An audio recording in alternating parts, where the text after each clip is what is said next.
A palavra que nós vamos trazer hoje está no livro de 1 Samuel, capítulo 1. Capítulo 1, no versículo 12. Capítulo 1, no versículo 12. Vamos trazer no versículo 9, né? A partir do versículo 9, para a gente ter a leitura completa, tá bom? 1 Samuel, capítulo 1, versículo 9. O texto diz o seguinte: Então, Ana se levantou, depois que comeram e beberam em Siló, e Eli, o sacerdote, estava sentado numa cadeira junto a um pilar do templo do Senhor. Ela, pois, com amargura de alma, orou ao Senhor e chorou abundantemente. E votou um voto, dizendo: Senhor dos exércitos, se benignamente atentares para a aflição da tua serva, e de mim te lembrares, e da tua serva te não esqueceres, mas a tua serva deres um filho varão, ao Senhor o darei por todos os dias da sua vida, e sobre a sua cabeça não passará navalha. E sucedeu que, perseverando ela em orar perante o Senhor, Eli fez atenção à sua boca, porquanto Ana, no seu coração, falava, e só se moviam os seus lábios, porém não se ouvia a sua voz. Pelo que Eli a teve por embriagada. E disse-lhe Eli: Até quando estarás tu embriagada? Aparta-te de ti o teu vinho. Porém Ana respondeu e disse: Não, Senhor meu, eu sou uma mulher atribulada de espírito. Nem vinho, nem bebida forte tenho bebido, porém tenho derramado a minha alma perante o Senhor. Não tenhas, pois, a tua serva por filha de Belial, porque da multidão dos meus cuidados e do meu desgosto tenho falado até agora. Estas palavras, então, são as palavras para a mensagem desta tarde.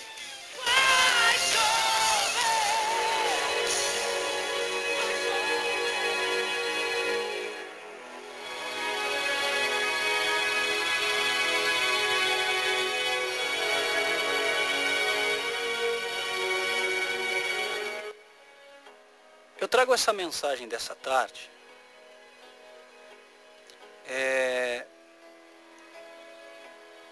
porque eu acredito, pelo pouco que sei, eu acredito que nós vivemos uma geração que tem o coração angustiado, um tempo de angústia, um tempo de ausência de paz, um tempo de buscas, um tempo onde nunca consegue ficar saciado. A história dessa mulher é uma história dura, é uma história triste, é uma história de angústia. Porque veja, ela era uma esposa de um casamento onde havia uma outra esposa. Ana, ela era estéril. E isso era um problema, era uma situação angustiante, principalmente naquele tempo. Filhos eram bênçãos, são ainda, mas quanto mais filhos, mais abençoada era aquela casa, aquela família. Diferente dos tempos de hoje, né, onde os casais têm poucos filhos. Mas naquela época, uma família com muitos filhos era uma família muito abençoada. Uma mãe que tivesse muitos filhos era uma mãe muito abençoada. Nós aprendemos com Ana a fidelidade, a insistência, a oração de angústia, a oração da alma, a oração de dor, a oração de querer resposta, a oração que não tem barulho, a oração que não tem muita empolgação, mas a oração da alma, a oração até mesmo da solidão, do estar só com Deus, a oração que não tem enfeites, a oração que não dá para agregar coisas externas, a oração que depende simplesmente do coração. Eu entendo que essa mulher entrou no templo com um propósito bem definido. Dai-me filhos, senão morro. O sacerdote daquela época estava bem desligado. Seus filhos já tinham corrompido o templo. Seus filhos já tinham corrompido o altar do Senhor. Aquele sacerdote estava velho, desgastado, distante, sonolento. A história acontece num tempo onde profetas ali, naquele tempo, era uma escassez muito grande. Havia uma escassez de profetas e de profecias. Há muito que o Senhor não falava. Essa senhora, essa mulher, ela chega até o altar. Ela não consegue soltar sons da sua oração. A sua boca, os seus lábios se movimentam, mas ela não consegue exprimir sons. Ela ora no silêncio. Tamanha dor, tamanha angústia, tamanha ausência de paz. Porque eu quero que você entenda, querido, que não foi um momento que ela estava vivendo. Era já uma consequência de tempos e tempos e tempos e tempos que ela estava vivendo. O que ela estava expressando ali não era algo só do momento, era já consequências e consequências de tempos e tempos que ela tinha essa ansiedade. Ela não era bem vista pelas pessoas da comunidade dela, do tempo dela.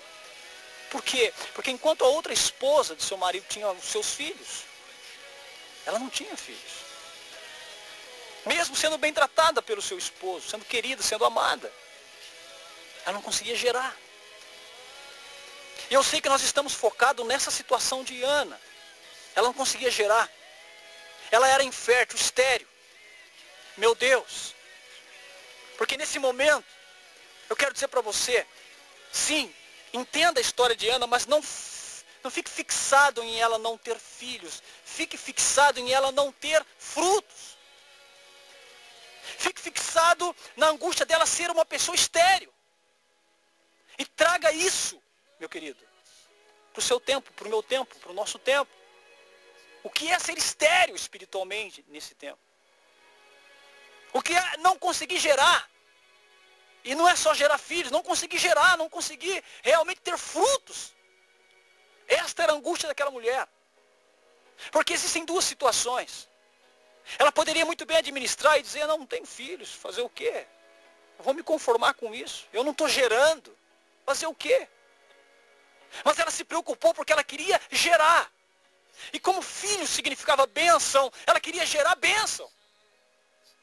O que ela queria gerar, na verdade, era bênção.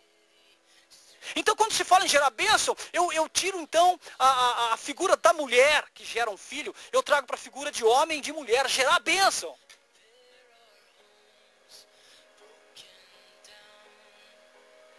Eu preciso gerar bênção. Porque bênção são frutos que permanecem. Porque bênção só pode nascer de um coração íntimo do Senhor. Gerar bênçãos. E aí nós abrimos o leque do nosso entendimento, da nossa compreensão. E trazemos a história de Ana para a nossa história. Porque se nós formos ler o capítulo 2, meu Deus, essa mulher vai orar.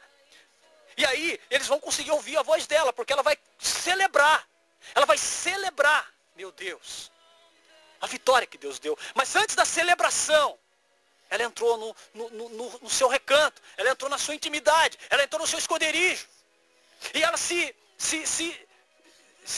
desmanchou, literalmente, se desmanchou na presença de Deus. Até mesmo o sacerdote fez um mau julgamento dela, porque estava com os olhos totalmente cerrados, estava distante da intimidade com Deus. Mas aquela mulher, ela queria gerar. Ela estava estéril, ela estava infértil. Não conseguia gerar.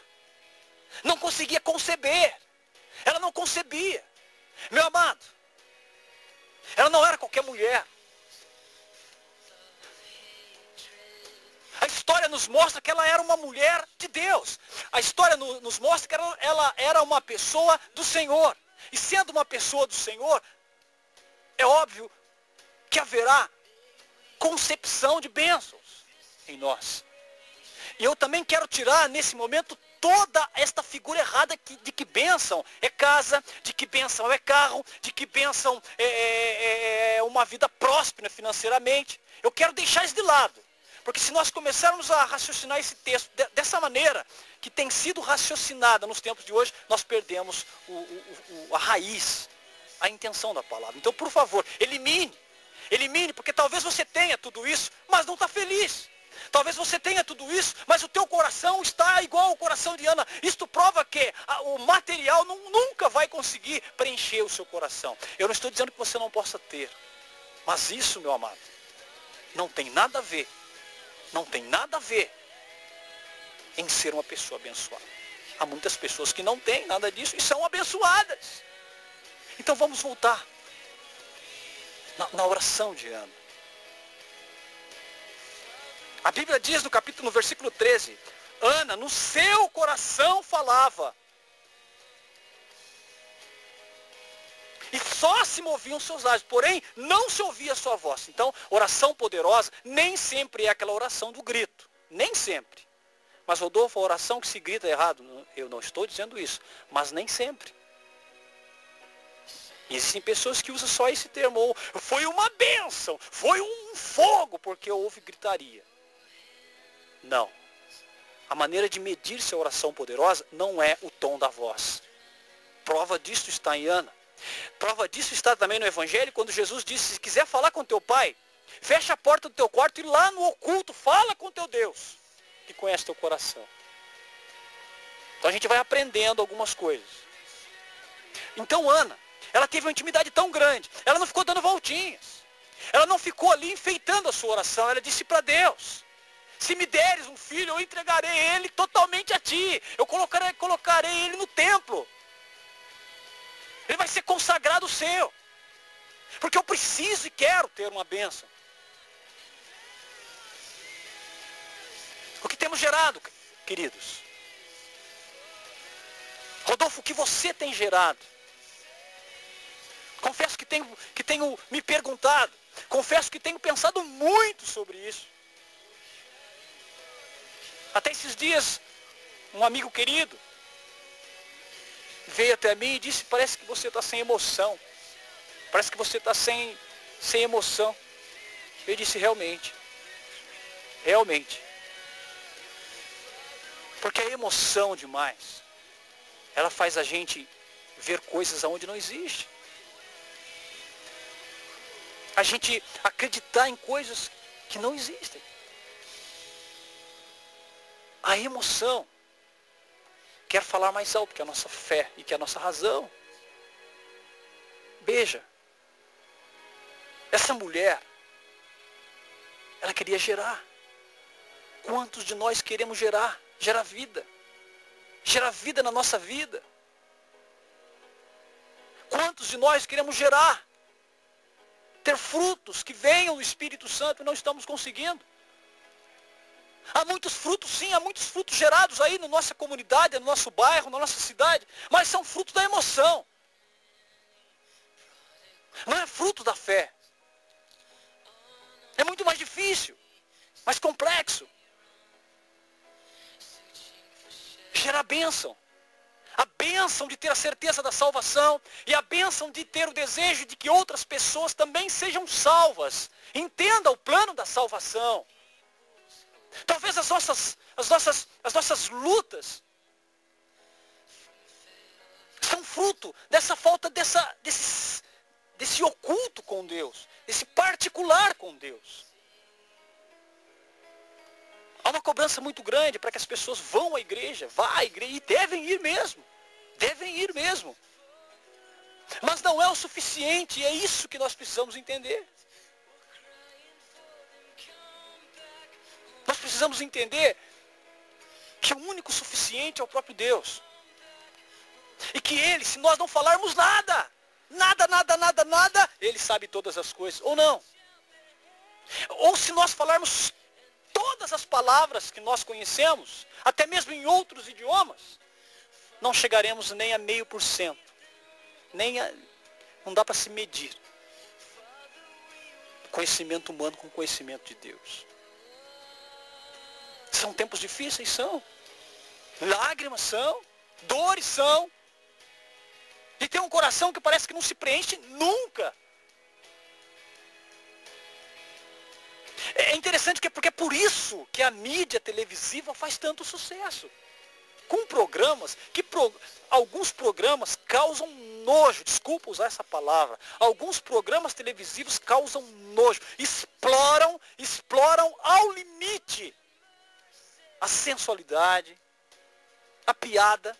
Hoje é um sábado e algumas mídias abertas têm os seus programas de humor. Eu não vou falar para você parar para ver, porque você já sabe. Mas, gente, até aquilo que chamam de humor é desprezível. Mas por que passa no horário nobre? Por quê? Porque existem milhões de pessoas que dão crédito, que assistem. Como nós vamos poder gerar alguma coisa se nós ainda, eu digo assim, nós abrangendo um grupo grande? Porque, gente, se um programa numa mídia televisiva, que não for uma mídia de cultura, não der retorno, eles tiram, eles colocam outro. Mas se está ali naquele horário nobre é porque dá retorno, porque existe audiência. E a audiência é grande. Eu não sei se você está entendendo, mas essa angústia de Ana era para gerar bênção. Será que nós estamos angustiados no sentido de gerar bênção? Será que os nossos lábios murmuram uma oração que diga para Deus: cura o meu coração, cura a minha alma, muda o meu ser, muda o meu entendimento, me batiza com o Espírito Santo, não de uma maneira emocional, não de uma maneira simplesmente emotiva, para que eu possa consagrar os meus frutos ao templo do Senhor. Foi o que Ana fez, uma oração sincera. A Bíblia não fala que ela ficou 5 anos orando aqui. A Bíblia não fala que ela ficou 2 horas orando. A Bíblia não fala que ela ficou meio-dia. A Bíblia não fala que ela pulou, que ela rolou no chão. A Bíblia simplesmente fala que ela estava chorando e mexia com seus lábios, mas não saía som da sua boca. Mas a Bíblia diz, aleluia, que ela pedia um filho. E como eu disse no início dessa mensagem, filho é bênção. Ela pediu uma bênção. E aquela bênção ela colocou no templo. E eu não sei se você já leu a história de Samuel, que ao mesmo tempo que foi considerado profeta, foi considerado governador, foi considerado até rei. Um homem sábio. Deus não falava por muito tempo. E Deus começou a falar com Samuel, o filho consagrado. A bênção que a mãe pediu. Não é uma história isolada, é uma consequência de uma mulher que veio de um matrimônio onde ela não se sentia abençoada, onde as pessoas não diziam porque ela era uma mulher abençoada. Por quê? Porque ela não gerava. Mas ela procurou a casa de Deus. Ela procurou a intimidade com Deus para pedir que Deus a abençoasse. E ela pegaria aquele fruto, aquela bênção e colocaria no templo. E leiam a história de Samuel e você vai ver que homem abençoado. Às vezes esquecemos que houve todo um histórico. Houve lágrimas, houve sofrimento e angústia. E por que eu trago uma passagem como essa? Meu amado, eu costumo trazer passagens aqui, passagens que realmente façam parte daquilo que eu estou vivendo, daquilo que eu estou passando. E muitas das pregações que eu trago aqui têm realmente acontecido como fruto de uma experiência que eu tenho tido. E esta oração de Ana tem falado comigo já por alguns dias. A oração do quarto, a oração do silêncio, a oração da lágrima, a oração da angústia. A oração direta com Deus. A oração que não tem vias, outras vias, atalhos, que não tem muito enfeite, agregar enfeite, fazer muita coisa, fazer barulho. É uma oração do silêncio, onde você fecha a porta do seu quarto, onde as palavras muitas vezes somem da sua cabeça, onde você tenta se ajoelhar, não consegue, você fica em pé, não está legal, você senta, não está legal. Falta muitas das vezes a quietude, o silêncio interior. Então você rasga o verbo com o seu Deus e diz a Ele, é isso que eu sou, é isso que eu tenho. E você lembra, meu querido, no tempo que Deus falou com você pela primeira vez, e um filme passa na tua cabeça, e você começa a querer saber, a perguntar de Deus, o que queres comigo? Talvez você está na comunhão com Deus há pouco tempo, mas pode ser que você está há muito tempo. E você volta lá no início, começa a questionar e perguntar, o que queres comigo? O que tens comigo? Revela-me o teu amor. Revela-me a tua vontade. Me dá força, se é para me passar por essa angústia, se é para me passar por essa provação, por essa limitação, mas me dá força então. Me dá condições então. Endireita, meu Deus. Meu querido, eu quero dizer para você, porque é muito fácil eu chegar aqui e dizer que eu estou na unção. É muito fácil eu chegar aqui e dizer que eu não sou caldo, sou cabeça. É muito fácil eu chegar aqui e dizer que todo solo que eu pisar, Deus vai me dar.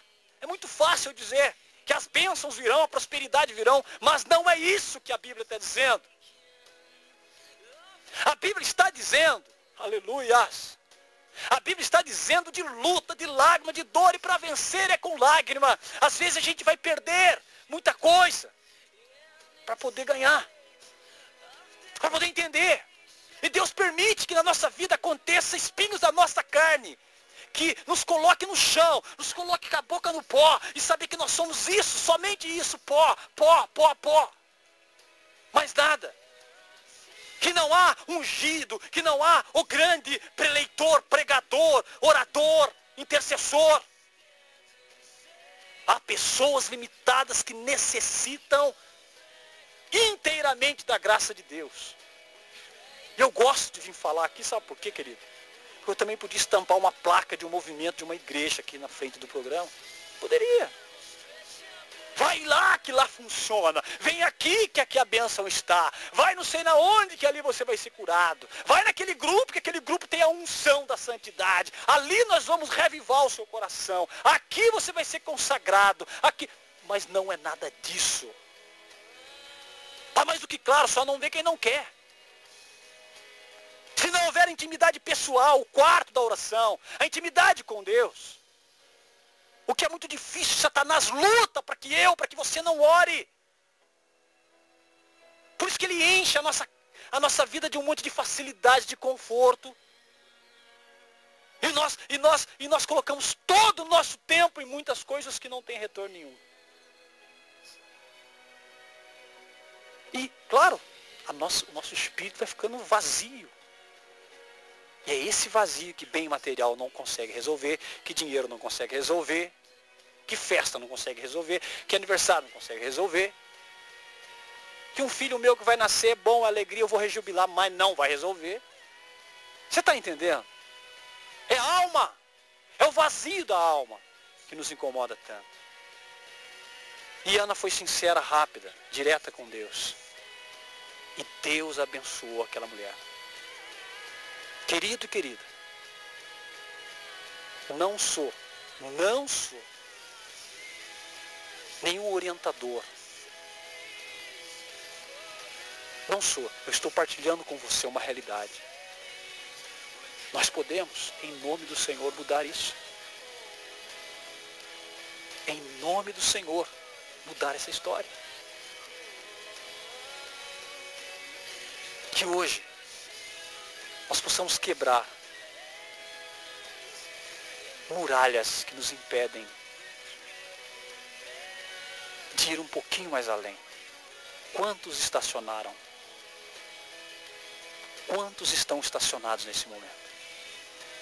Vivendo de eventos, de retiros, vivendo de shows, vivendo de marketing, vivendo de fotos,